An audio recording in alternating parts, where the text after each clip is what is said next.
नमस्कार, आपण पाहत आहे ग्लोबल न्यूज नेटवर्क 18 आणि आपण आहात माझ्यासोबत. मी आहे सलीम खतीब. पाहूया राज्यातील काही महत्त्वाच्या घडामोडी.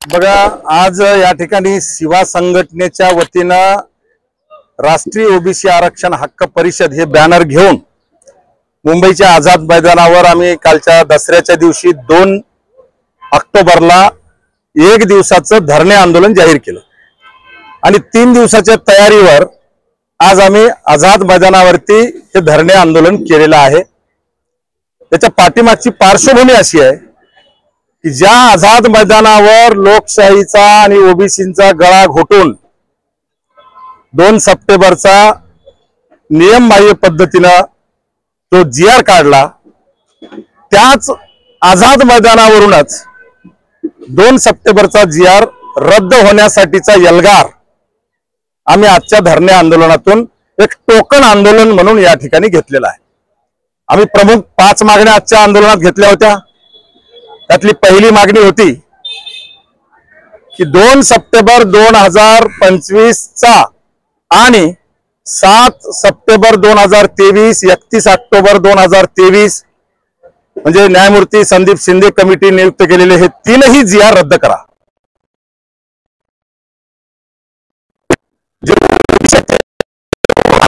होणं गरजेचं होतं, पण ती मंडल सोबत काम केलं असे त्यांना आगरी कोळी समाजापुरतं मर्यादित ठेवलं गेलं होतं.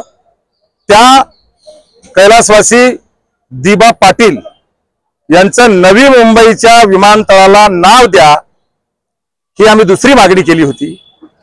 तिसरी मागणी केली होती, महाराष्ट्रात आमचा 35% लिंगायत समाज ओपन मध्ये आहे, ओबीसी मध्ये आजही नाही. आणि म्हणून जर हैदराबाद गॅजेट लावून मराठा समाजाला कुणबी प्रमाणपत्र देणार असाल तर तेच हैदराबाद गॅजेट लावून लिंगायत समाजाला ओबीसी आरक्षण द्या, धनगर आणि बंजारा समाजाला एसटीचं आरक्षण द्या आणि तेच हैदराबाद गॅजेट लावून धोबी आणि न्हावी या 2 जातीला एससीचं आरक्षण द्या असं म्हटलं तर सरकार करू शकेल का, हा जबाब विचारण्यासाठी आम्ही ही तिसरी मागणी घेतली होती.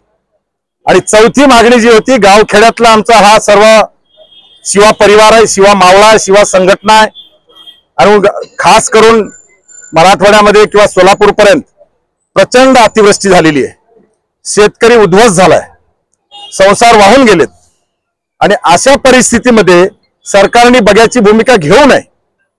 तातडीनं सगळे नियम बाजूला करून शेतकऱ्याला आर्थिक मदत दिली पाहिजे. म्हणून हेक्टरी 50,000 रुपयाची आर्थिक मदत द्या आणि महाराष्ट्रातल्या सगळ्या शेतकऱ्यांचं कर्ज माफ करून 7/12 कोरा करा, ही मागणी आम्ही केली होती. आणि आजच भुजबळ साहेबांनी जाहीर केलं की 31,500 कोटी रुपये राज्य सरकारने शेतकऱ्यांसाठी आज त्या कॅबिनेटमध्ये जाहीर केले.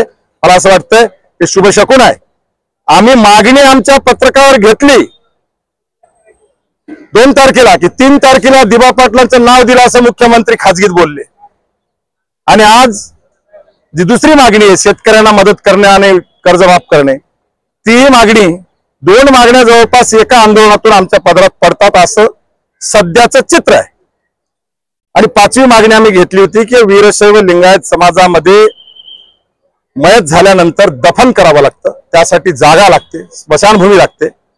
तशीच इतर धर्मियांमध्ये सुद्धा आहे, मग मुस्लिम असतील, ख्रिश्चन असतील, कलाल असतील किंवा गुरव असतील, चनेवार असतील, अशा अनेक जातींमध्ये दफन करण्याची परंपरा आणि प्रथा आहे, परंतु त्यांना स्मशानभूमीला जागा नाही.